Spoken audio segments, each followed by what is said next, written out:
Hey everybody, Dallas again with Chaos Fragrances. Today we're back with another fragrance review. This time we're going to be taking a look at a fragrance from Prada. This is from their Luna Rossa series of fragrances for men.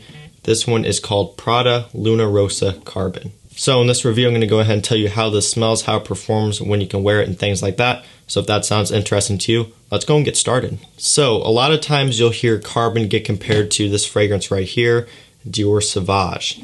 And in this video I'm also going to be tackling that comparison and telling you how similar they actually are to each other. So when you first spray on Carbon, this one opens up a little bit sweet. Pretty much right away I get ambroxan, lavender, bergamot, and a little bit of a spiciness as well. The lavender gives it a little bit of a sweetness, and the ambroxan gives it a nice metallic type of smell, with the bergamot giving it a little bit of a citrus pop. I really like how this one opens up a lot. In fact, when I first sprayed it on, I was really impressed with it. When it comes to this guy right here, Dior Sauvage, when you first spray this one on, this one opens up a little bit more screechy. It has more of a sharp and piercing smell to it. The lavender in Sauvage doesn't come up as soon, to my nose anyway, meaning I can't pick it up as quickly as I can in Carbon. And overall, I would say that this one is a little bit more sharp and bright. The bergamot in Sauvage is more prominent as well.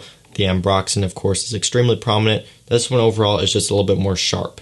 What I really like about this Prada is that it basically takes that Sauvage type of smell and just smooths it out a little bit. It takes away that really sharp, piercing quality in the opening, kind of rounds out the edges, and it also gives it a little bit of a sweetness. One thing that I would say is that Prada Luna Rossa Carbon could almost be a little bit more similar to Sauvage Eau de Parfum. So I just only have Eau de Toilette bottles here. But I would say that Carbon leans a little bit more towards that Eau de Parfum Sauvage smell, because Sauvage EDP is a little bit sweet as well. And like I've been saying, this one opens up with a little bit of a sweet type of smell mixing with that spiciness and that metallicness from the ambroxan and things like that. Working into the dry down, the ambroxan is still very present. The lavender is there too. They kind of mix together, and pretty much in the dry down, that's mostly of what I get. I get that nice ambroxan, I get the lavender, and that's really about it. There's still a little bit of a spiciness, but not as much in the opening. It smells very smooth and well-rounded, and like it's blended together really nice. In my opinion, what they've done here is they've taken the Sauvage DNA and they've basically just perfected it a little bit. They've rounded it out, they've smoothed it out, they make it a little bit more pleasing to the nose, and that's something that I'm really enjoying in this fragrance. If you know me, you know I'm a huge Sauvage fan, but for me personally, I'm really liking Carbon. I think I might actually like Carbon more than I like Sauvage now, just because I love the little added sweetness to it, and I love the fact that it is smoother and more well-rounded. I just love how this one comes across on my skin. I actually discovered this fragrance through a decant from the Fragrance Decant Boutique. I'm actually going to be giving this away if you guys want to enter to win the sample. All you had to do is comment down below saying you want to be entered in the giveaway, and you'll be entered to win. Selling decants is a great way to build up your collection without having to pay out of pocket. I made a whole course on that you can check out down below, or head on over to chaosfragrances.com. You can pick up that course and it'll tell you everything you need to know on how to build up your collection without having to pay out of pocket. So let's touch on performance on Prada Luna Rossa Carbon. On my skin, this does pretty good. I will say not as good as Sauvage. On me, Sauvage is a beast. That stuff lasts an extremely long amount of time, and it also projects very well. Carbon is a little bit softer, it's a little bit quieter overall. Part of the reason why Sauvage performs so good is because of that really sharp, piercing quality it has. It really cuts through the air and pushes out good. Like I said though, with Carbon, this one's a little bit more smoothed out. It's a little bit more softer overall, really in terms of scent profile, but also in terms of the performance and the projection, which I'll talk about. So that's just something to keep in mind here. Longevity, I'm getting about 8 hours or so on my skin, which is really good. That's solid longevity for sure.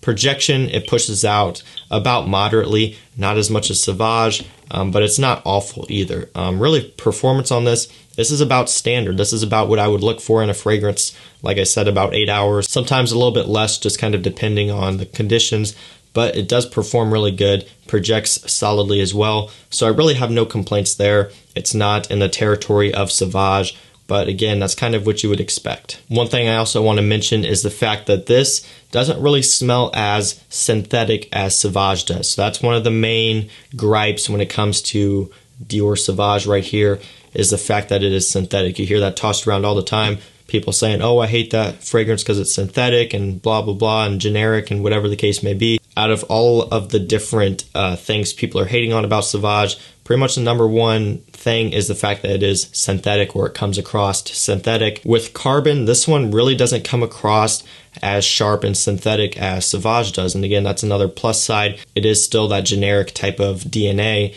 but it isn't as screechy and synthetic as Sauvage. So that's another thing to keep in mind, and that's probably part of the reason as well why it doesn't perform like Sauvage does. So when can you best wear Carbon?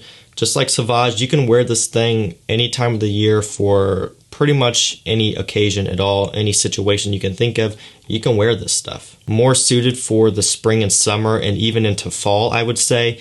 But like I said, it's just so versatile that it could be a fantastic signature scent that you wear all year round, no matter where you're going. What I do like about this one is the fact that it does have a little bit of a sweet touch to it, to where it would work a little bit better in fall, maybe in winter as well. Just in the cooler weather with that little bit of a sweet touch, it's going to work really well during that time. But it's still going to work really well in the heat in the spring and summer. So it's just really good for about anything. Hanging out with your friends, going on a date, going to a dinner, really just about anything you could wear this. For really, really formal situations, I would probably choose something else, but that doesn't mean you still can't wear it. It's just so people-pleasing, it's so versatile that I really couldn't think of a situation that you couldn't wear Carbon. Compliment factor on this one is going to be really, really good as well. Just like Sauvage, Sauvage is a compliment beast. Everyone knows that about Sauvage, and this one is going to be no different. It does have that DNA, but it's a little bit more rounded out. It's a little bit smoothed out. I would say maybe the only thing that would be holding this one back a little bit is the fact that it doesn't have that super strong performance like Sauvage does, to where it's going to be really projecting out and lasting for an extremely long time. That's probably really about the only limiting factor on this one. But other than that, just in terms of getting compliments, it's going to be hard to find people that don't like this, in my opinion. So no worries there if you're looking for a nice mass-pleasing, people-pleasing scent that's versatile and easy to wear, and that's, of course, going to get you compliments.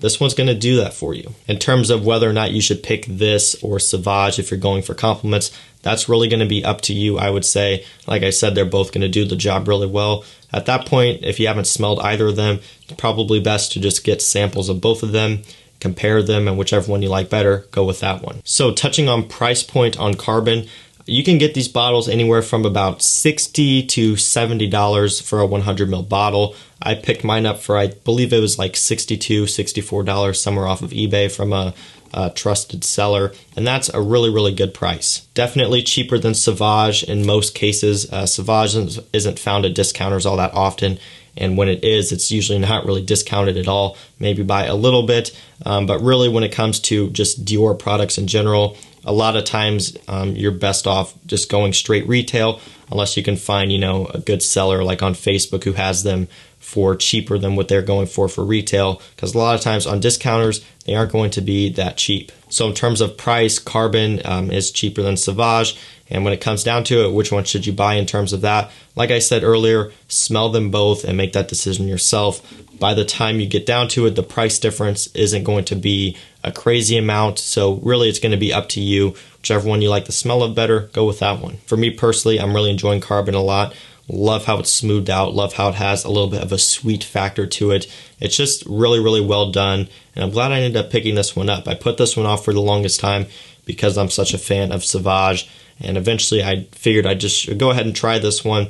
And I'm glad I did, because I really like it. I'm not saying that this is a better fragrance than Sauvage. I'm still going to wear Sauvage just as much as I'm going to wear this. They are still different enough to where I will wear them both, and I still like them both. In terms of overall scent and just how it's put together, I do really like Carbon, but it's also hard to beat that nice, sharp citrus and ambroxan pop that you get from Sauvage. That's one of a kind.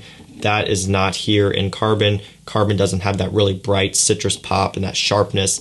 Again, a lot of people hate on Sauvage for that. Personally, though, I'm a fan of it. I really like it. And so because of that, I'm still a fan of this one. But when it comes down to just the quality and how it's put together and just the scent overall, it's really hard for me to beat Carbon. So if you guys have tried Prada Luna Rossa Carbon, let me know what you think of it down below. Like I said, really glad I picked this one up. Those of you out there who haven't smelled this one yet and you're a fan of Sauvage, I would go ahead and check this one out because you might be surprised on how much you may end up liking it or not liking it. It really just depends. And again, if you want to enter that giveaway for the sample of it here, just leave a comment down below, and also, like the video, make sure you're subscribed, all that stuff. Then I'll pick someone in a week to win the sample of Carbon. So guys, that's going to do it. That is my review on Prada Luna Rossa Carbon. Again, if you've tried this one, let me know what you think of it down below. And that's going to do it for this video. So if you enjoyed, don't forget to leave a like. Also, don't forget to subscribe and turn on post notifications so you don't miss when I post. That's it for me, guys. I'll see you in the next one. Peace out.